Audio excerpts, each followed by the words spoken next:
of spotlight going through the words, so it kind of makes it hard to see. Anyway, so if you ever see me wearing my cool glasses and I'm talking to you, I'm not trying to be disrespectful. I just normally keep them on during the workday so I can read stuff. But that's enough about me. What we're going to talk about today is having passion and intentionality for loving your family instead of passivity. So I pulled some stats. I was looking on the internet. First article I came across, Fox News. Some of you may like them, some of you may not. But they pulled some data and put an article together. And so I pulled a few things from here. And it says, from the U.S. Census United States Census Bureau, shown that nearly 18.5 million children grow up without their fathers, which has in return led to the United States owning the title of the world's leader in fatherlessness, right? So that's not a title that we should be proud of. You know, we're America, we're the best, right?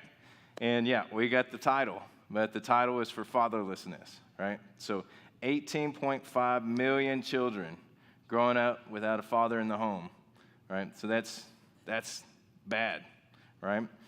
From this, what we see is 85% of children and teens with behavior disorders come from fatherless homes. 70% of adolescent patients in drug and alcohol treatment centers originate from homes without fathers. Research indicates that children without fathers at home are 9 times more likely to drop out of school and represent 90% of all homeless and runaway children. So, I mean, look at the data, right? Obviously, there's an issue with our nation and fatherlessness, and it's ruining our country. I mean, we can look and see what happened with a certain school, elementary school, right? And, I mean, to me, the first question is, where was the father? Why is there first graders that know about this stuff, right? Why have they not been taught the right things about that stuff? So if any of you keep up with the news, we did make national news, but not in a good way, again, right? But that is due to fatherlessness, right? And we can look at the stats over and over again. Like I said, I worked as an assistant principal for 7 years at a middle school, and we were the middle school that had the emotionally disturbed students. And I was thinking back across all the students that we had, there was only one kid that we had that came through that was emotionally disturbed that had a father in the home. And it was really grandfather, but he did have a father figure in the home, right? So out of all the ones that came through, and, you know, these are our kids that are, you know, banging their heads against the wall because they're just mentally disturbed for this reason or that reason. They all have different things they've gone through. Or they're, you know, one of them thought he was a car half the time, and he'd drive down the hall, and, you know, I mean, he was harmless at least. But a lot of them struggle with different things. And, I mean, the stats show here. So even the secular world understands, right, that this is a problem. They see that fatherlessness is an issue that we need to deal with. And even so, more so, we should know that in the church. And the leading reasons for fatherlessness in the United States are divorce on demand and unwed births, right? In the rest of the world, it's, especially in third world countries, it's disease and war or violence, right? But here, it's by choice, right? Over there, they don't really have a choice. So it's something that we got to step up to and make the choice. And, you know, when we look at what the Bible says about it, the Bible teaches that husbands are to be the spiritual leaders of their home. And we see that throughout Scripture in Deuteronomy 6, Psalm 7, 1 through 8, Ephesians 5, 21 through 33, and 6, 4. Yet we continue to see an increase in rise in fatherlessness, right? And I'm going to go to Ephesians 5, 21 through 25. So if you have your Bible, we're going to go through that real quick. So it says, submit one to another out of reverence for Christ. Wives, submit yourselves to your husband as you do to the Lord. For the husband is the head, what was that? Head of the wife, as Christ is the head of the church. His body, for which he is the Savior.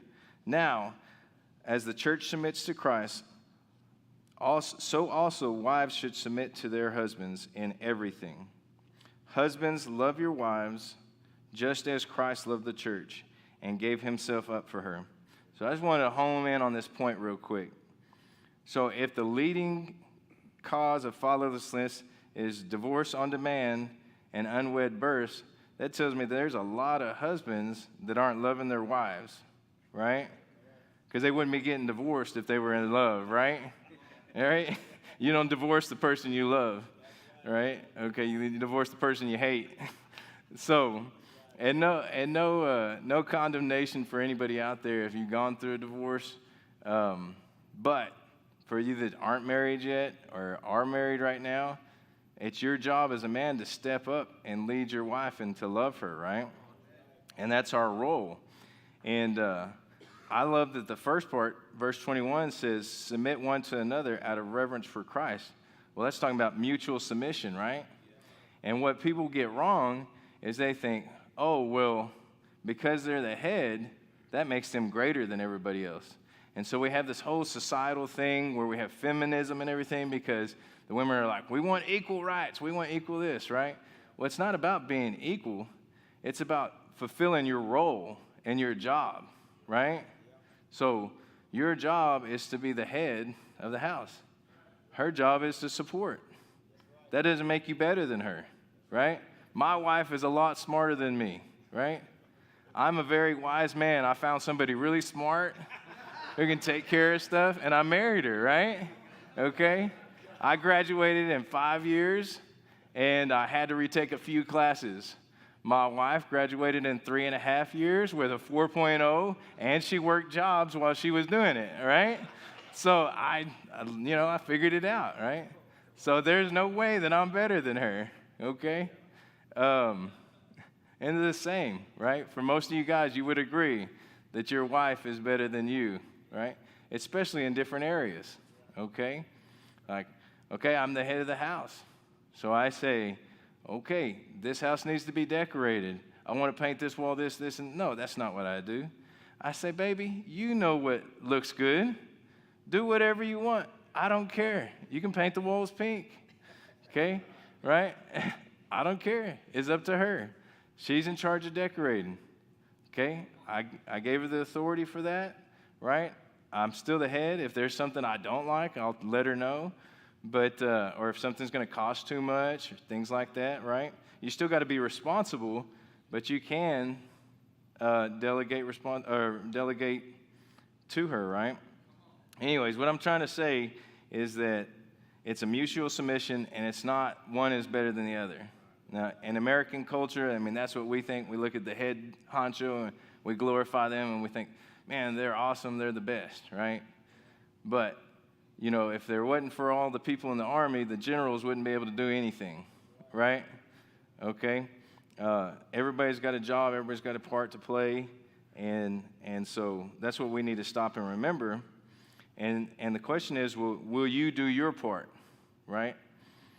And that's one thing also as being a leader in the schools. You know, some of the teachers said, I'd never want your job, right? And I'm looking at them like, I used to teach, and I know how much work it is. It is a lot of work. They put in a lot of hours after school getting things ready, a lot of hours grading papers, and then sometimes I may not have something to do after school, but they just still don't want my job. Well, why do they not want my job? Because I'm the person in authority. So if there's a mad parent or if there's somebody that's upset about something, who do they come to? The person in authority, right? And I can't just shuck that responsibility and say I don't want it, right? I have to own the authority that's been given to me. And in the same way, you as men, or we as men, right, we have to own that responsibility. So if there's conflict in the house, we need to deal with it. If there's conflict coming to our house, we need to deal with it, right? All of those things, that's our burden to bear. That's what I'm talking about. Are you going to do your part? Okay? And a lot of men in this world, even Christian men, they have forgotten about this. I don't know, they hadn't read their Bible, they hadn't studied well, but that is what we're called to do as men, right? And so if we shuck that responsibility, well, yeah, that's why there's so many divorces. Who wants to marry a guy that sits around all day and does nothing, and then whenever there's something big that needs to be dealt with, he doesn't even want to deal with that either, right? Like, gosh, useless. But I'd divorce you too. All right. But going back to what we're talking about here. So will you choose God's ways? So Joshua, which is just so interesting to me, Joshua 24:15. So if you're not familiar with the book of Joshua, it's close to the end, and it's after, Moses led the people out of Egypt. They came out and they wandered in the wilderness. They were scared to go in, except for Joshua and Caleb, right? They were ready to go take the ground, but everybody else was scared, so they had to wander around for 40 more years. And then they got to go in, and they went in and defeated a bunch of people. But they were defeated enough that they could separate the land and say, everybody go take what's yours, right? They divided it up, said, okay, your tribe's going to get this area, your tribe's going to get this area, go take the land, and if the enemy's too strong, come let us know, and we'll come help you, right? And so they're at this point where they're all about to divide up.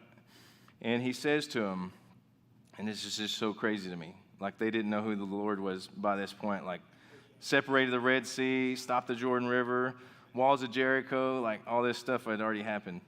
And he says, and if it is evil in your eyes to serve the Lord, why would they think that? I don't know. But choose this day whom you will serve, whether the gods of your father that your father served in the region beyond the river, so like, back in Egypt, back on the other side of the Jordan, or the gods of the Amorites in whose land you dwell. So they knocked out the Amorites, right? Are you going to take their gods? But as for me and my house, we will serve the Lord, right? So he's saying, I'm not taking responsibility for all you guys. You got to take responsibilities for yourself. And it's just like the pastor, right? Like Anthony, he can't come into your house and make you serve the Lord, right? You have to make a choice yourself. So are you going to choose to serve the Lord, or are you going to choose to serve these other gods? And there's plenty of other gods around here, right? There's a god of politics, right? There's a god of gender confusion, right? There's lots of gods out here. A God of free choice. You can do whatever you want, all you want, right? All right? There was a saying a few years ago, YOLO, right? Was that like, you only live once. And the way they meant that was, you only live once. Have as much fun as you can. Do all the drugs you can. Make the best feelings you can. Do whatever it takes to have the most fun and enjoy life the most. It doesn't matter how many people you hurt, how many things you do wrong. It doesn't matter. Just have fun, right? Yeah. And you could serve that God if you want, right? But who are you going to choose to serve? So I wanted to do a little illustration. Chisholm, will you go get that Nerf gun? So I want to do a little illustration to kind of point some stuff out here. I think that'll kind of help us see. Of course, I wanted to bring the little gun. We'll see how the big one does. So Chisholm, I want you to take that gun. I want you to shoot. See how you do it there. Okay, all right. Do one more. All right. So how did he do, guys? All right. Who knows, right? There's no target, right? We need a target for him to shoot so you can see how he did. So here, let's see this here. We put this up here. Let's see how he does.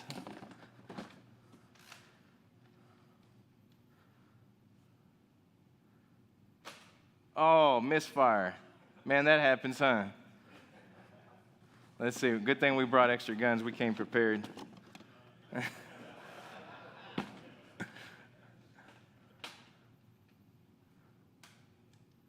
Maybe another misfire. There you go.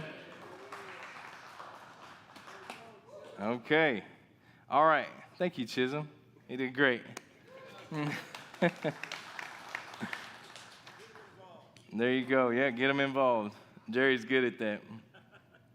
All right, so the visual I wanted you to see here is that when you're living life and there's no target, you can shoot at whatever. Well, what are you going to hit? You're missing the target. You don't even know what the target is, right? And so where do we find our targets? Well, that's easy, right? We can look in the Bible and it tells us. I also brought these too, but I didn't think I wanted Kim shooting that while I'm standing up here. Yeah. All right, so I wanted to read out of Psalms 127, the whole chapter there. So Psalms 127 says, "Unless the Lord builds the house, those who build it labor in vain. Unless the Lord watches over the city, the watchman stays awake in vain. It is in vain that you rise up early and go to bed late, eating the bread of anxious toil, for he gives to his beloved sheep. Behold, children are a heritage from the Lord, and the fruit of the womb of a reward. Like arrows," get the hint? Okay, "like arrows in the hand of a warrior are the children of one's youth. Blessed is the man who fills his quiver with them.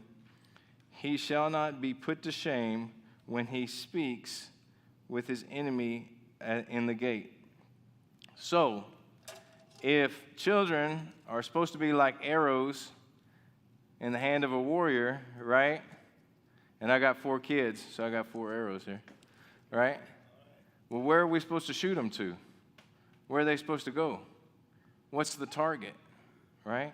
Many of us, and I've heard this many times, "Oh, well, I don't know. Kids don't come with a manual, right? I don't know what to do with them. Kids don't come with a manual."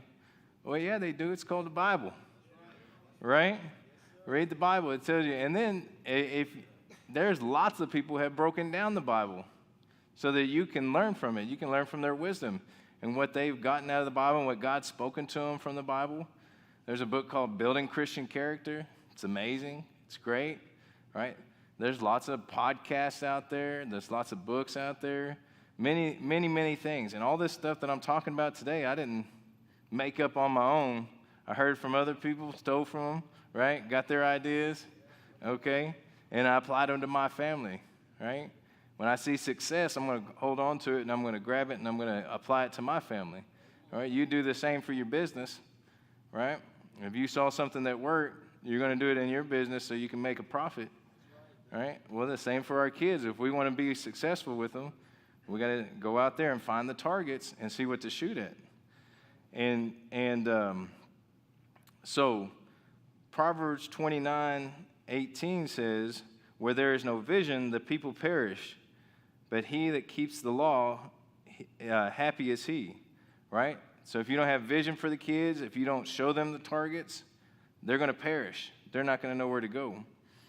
And I don't think I said this earlier, but it was in my notes. You know, when we're talking about all those statistics of church of the world of the United States, and this was from a year old, the Fox News report, but I'm sure we're still pretty close to that, right?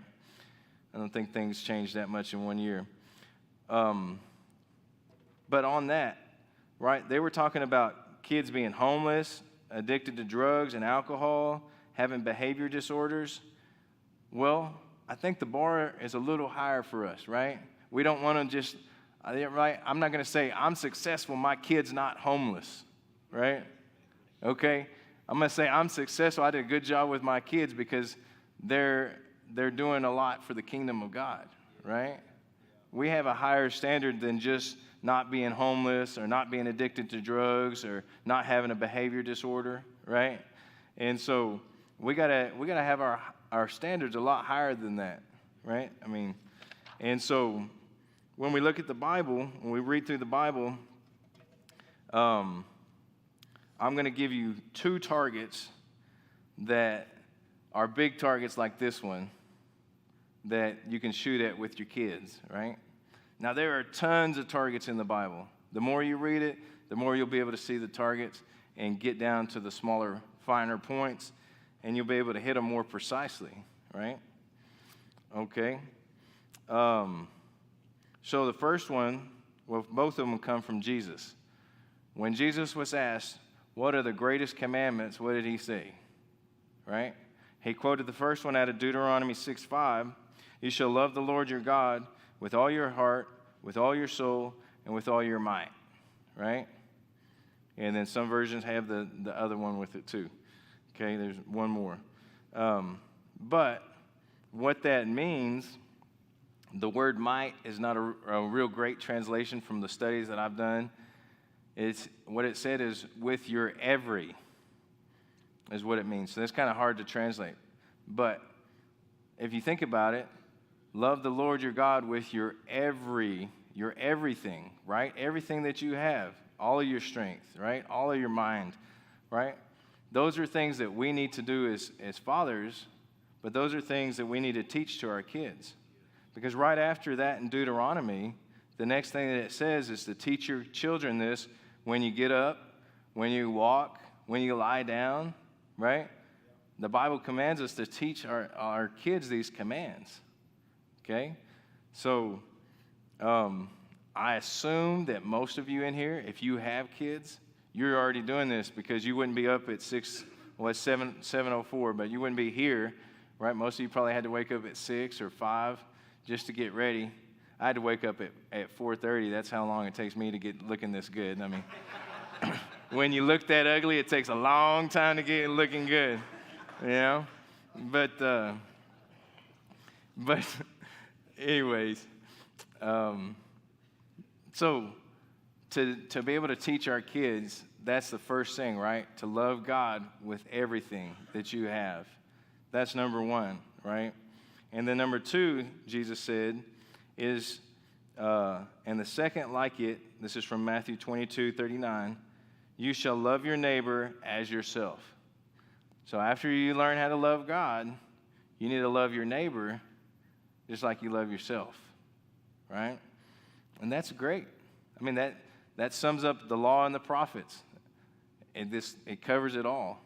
Now, there are a lot more things. If I just tell my kid, well, love your neighbor like you love yourself, they're not going to connect all the dots, right? When they have that toy that they want and somebody else wants it, they're not going to say, oh, I'm supposed to love him like I love myself. So if I want it and he wants it, I can let him play with my toy because I'm going to love him just like I'm loving myself, right? They don't make those connections, right? And that's us as fathers, we have to take the initiative and teach our kids this. And that is a big part of being the head of the household. And I think that's something that at some point we forgot. I don't know if it was after, maybe it was as during World War II and all the men were off to war and the women had to raise the kids and the men got back traumatized and maybe they just said, okay, that's a woman's job to raise the kids, right? But at some point, I don't know if that was it or not, but at some point there was a disconnect, and men started saying, well, that's women's work, right? I'm not gonna work in the kitchen. I'm not gonna change the diaper. That's women's work, right? But that's not what God says. Is you're supposed to be the head. You're supposed to lead, right? So if there's something that's not being done right, well, you should be the first one to step up and make sure that it's getting done right? Not by bossing, but like, for example, with our family, we struggled with doing family devotional. And it's like, Well, it sounds like if you're going to do family devotional, it sounds like this giant big thing, right? And well, we got to, have some scriptures memorized, have a little music, songs picked out, hand-picked, and, got to read through the scriptures, apply it, and all this stuff, and it just makes it complicated, right? Well, it's not really that hard, right? We started family devotion by me. Like I said, I'm dyslexic, and y'all heard me read today, so I'm already, I fumble through words. But I started by reading my kids the Chronicles of Narnia and making the connection back to Christ, right? Okay. And my wife sat there and heard us do it, and we did it several times. Well, she's like, oh, it's not that hard. I can do this, right? And now she's a machine. Like, she has researched like every devotional out there, and she's got the kids doing 20 devotionals in one day, kind of, you know what I mean? Like, they all have their own devotional book that they do, and then they have these cards that they pray to school every day, and every person's got their own card they're supposed to pray. And then when they come home, they do some devotional time, and the boys have biographies that they're reading about Christian leaders. They read one a month, and then at night, once or twice a week, we do a little family devotion, and Brooke has all these books that she's bought that, she'll pull off. Right now we're going through an adaptation of the Bible that's kind of written for kids, and it's got questions in it and stuff. And we'll read through that.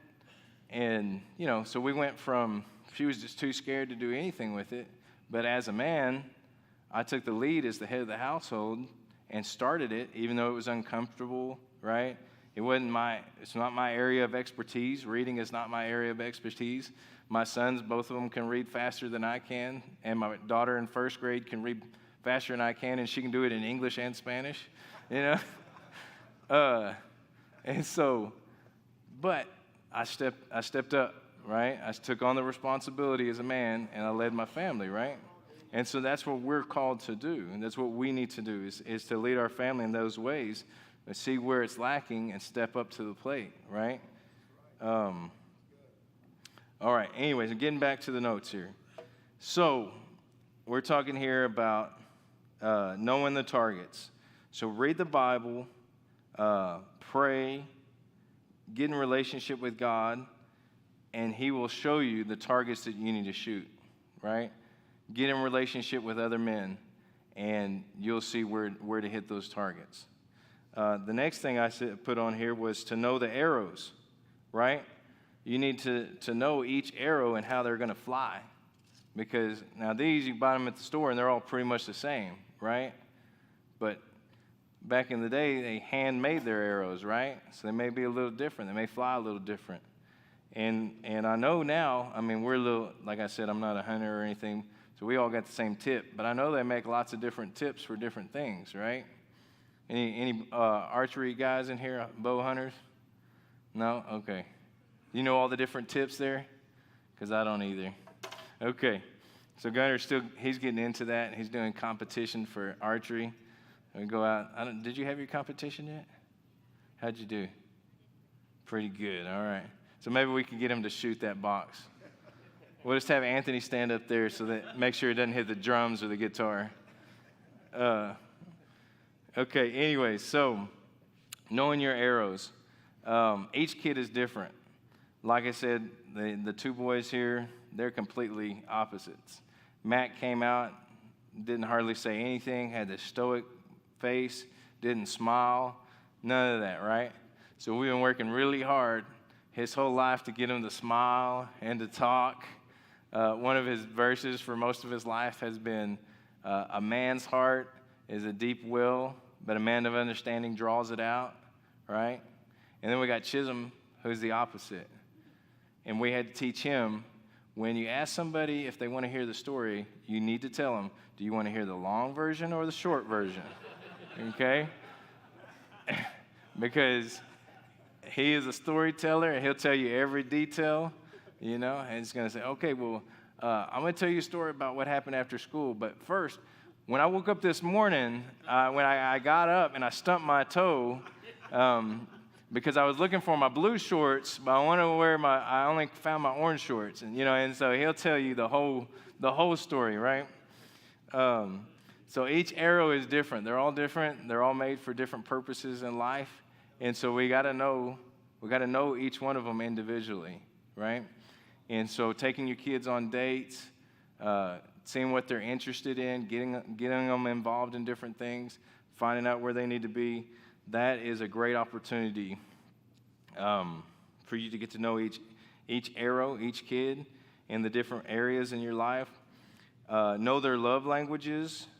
And so if you haven't read The 5 Love Languages, it's a great book. Every kid or every person speaks love a different way. So you may be trying to speak love to them by doing one thing, right? You may be buying them gifts, but they speak love by, let's say for my wife, a good example, she speaks love through acts of service, right? So all day I could buy her all these gifts, and everybody's asking me, what'd you do for Mother's Day? And Brooke's birthday was yesterday too. What'd you do for Mother's Day? What'd you get her for her birthday, right? Are you going to take her out to eat, this and that? And I'm like, no, I know my wife, right?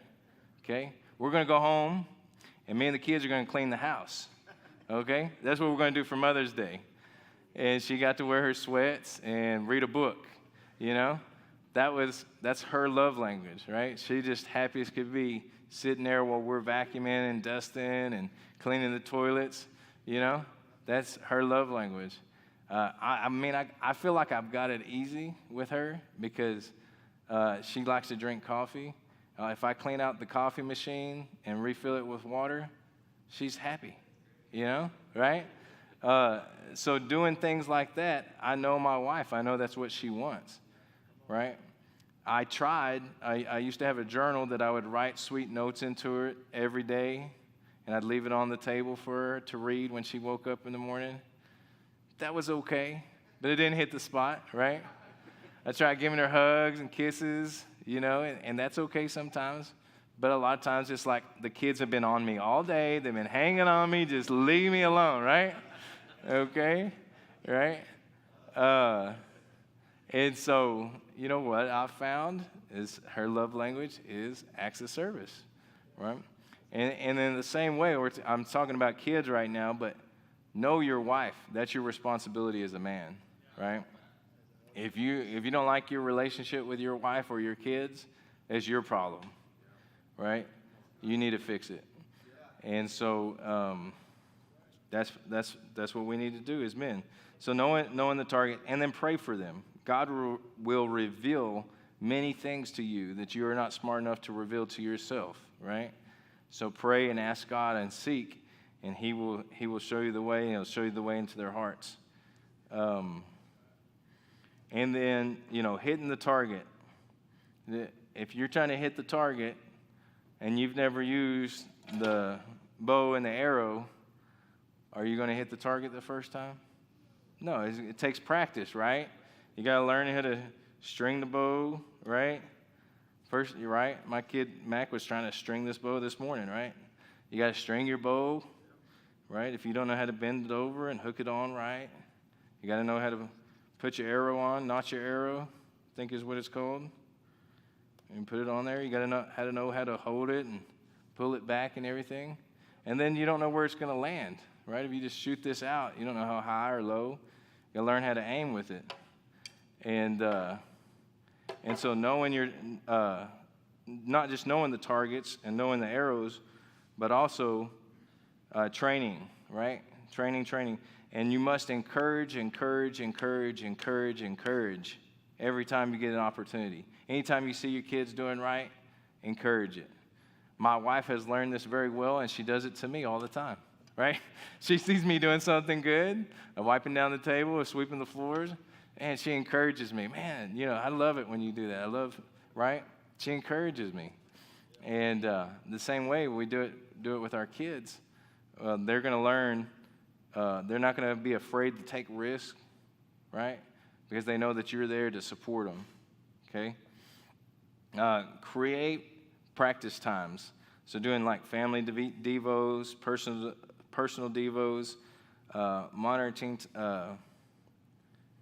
monitoring time with others, music, practice. Anyway, so just creating opportunities for them to hit those targets. And I was going to tell a story here. One of the things that we want for our kids is for them to be resilient, aggressive, without fear. If you know anything about my wife and I, my wife's dad played football for Tech, and he's a go-getter. And all of the girls in his house, he didn't have any boys, but they all grew up, aggressive, very aggressive, right? Okay? Like, you may be playing against your best friend in basketball at this tournament, but when she falls down, you step on her fingers when you're walking by her, right? You don't help her up. You don't offer your hand down there, right? They are your enemy, and you will defeat them, right? Okay? Josh is married to one. You can hear him laugh back there. He knows it's true. Okay, so we want our kids to be aggressive. And then in the same way in my house, we're very aggressive. We grew up wrestling and all that kind of stuff.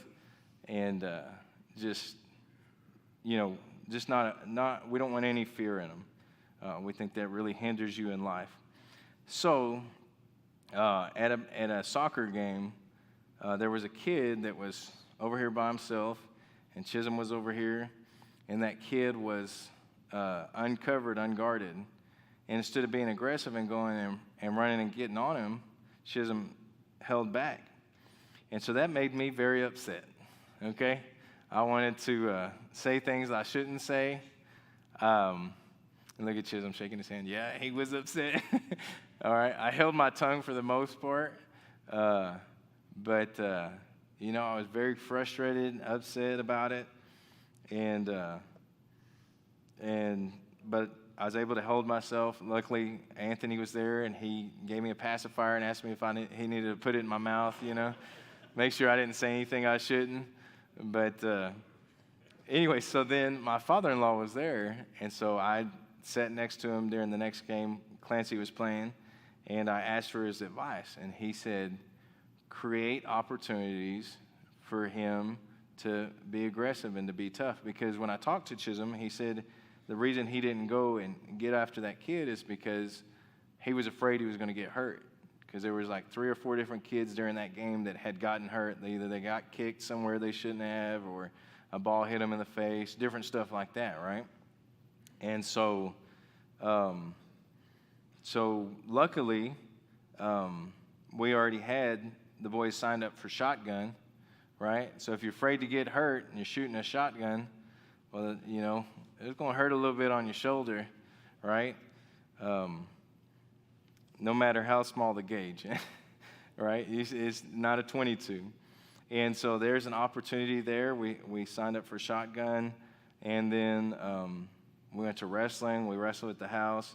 And then I felt like God, led us to watch a John Wayne movie, True Grit. All right? You don't get tougher than that, right? All right? So, just having those opportunities to do that, instead of getting mad about it and saying something you shouldn't and being a bad leader, you stop and encourage them and find ways to encourage them through that, right? And so, I mean, that's just one example. And really, I didn't give y'all all the details of all the different targets and all the different things, because as a man, it's your responsibility to go out there and find them, right? And I know there's lots of men in here that they have already shot those arrows out of the house, right? So for you, the question is, how are you sowing into the men that have the kids at the house, right? How are you, and maybe it's your own kids that you've already shot out, but teaching them how to shoot their arrows out. Like God tells us that like an arrow in the hand of a warrior are children of one's youth, right? So we should be seeing them as a blessing and a thing to be able to shoot out. And, back then it was, you're going to get some food, right? You could be hunting, and that's going to be a blessing. That arrow is going to bring home game so that you can eat, right? Or it's going to help you win the battle when you go to war, right? There's many blessings that can be brought through the arrows. But if we don't learn how to master them, if we're sissy men of the 21st century who's afraid of war and afraid of confrontation, then we're not going to be able to take this to the level that we need to. And if we believe all the lies, all of the false gods that are out there right now, then we're going to miss the mark because we don't even know where the targets are. And so we have to take this and apply it to our own families and be the men that God has called us to be. So I don't know, Chase, if you typed up those questions or not, or put them up there. Okay, great. So I've got questions at the top for men that still have arrows at home. And then, there's some questions down if you've already shot the arrows out. Or if you're not even married or don't have kids yet, what are you doing to prepare to be intentional in leading your family, right? So there's questions there for everybody, but we only have like 5 minutes, 8 minutes. I talked a lot. I was afraid it was going to be too short. I told Carrie, or I think it was Carrie, I said, it's probably going to be like a bull ride, about 8 seconds. I'm going to fall off. But anyway, so I made it through, and y'all made it through. Sorry to talking so long. But take some time, go through the questions and pray. And thank y'all for today. Thank you for the opportunity to speak.